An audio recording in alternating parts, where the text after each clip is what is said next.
This man, though, is running away with it at the front, isn't he?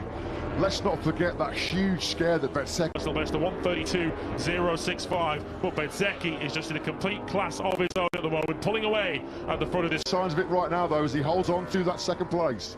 Watching the battle then for 6th, 7th and 8th, Jack Miller, who... Experience on the factory Ducati. This is just his 5th start, of course, on the KTM RC16, so he hasn't got that database, he hasn't got that bank. He suffered on the medium, that's why he dropped down to the soft today. Binder from 16th to 6th.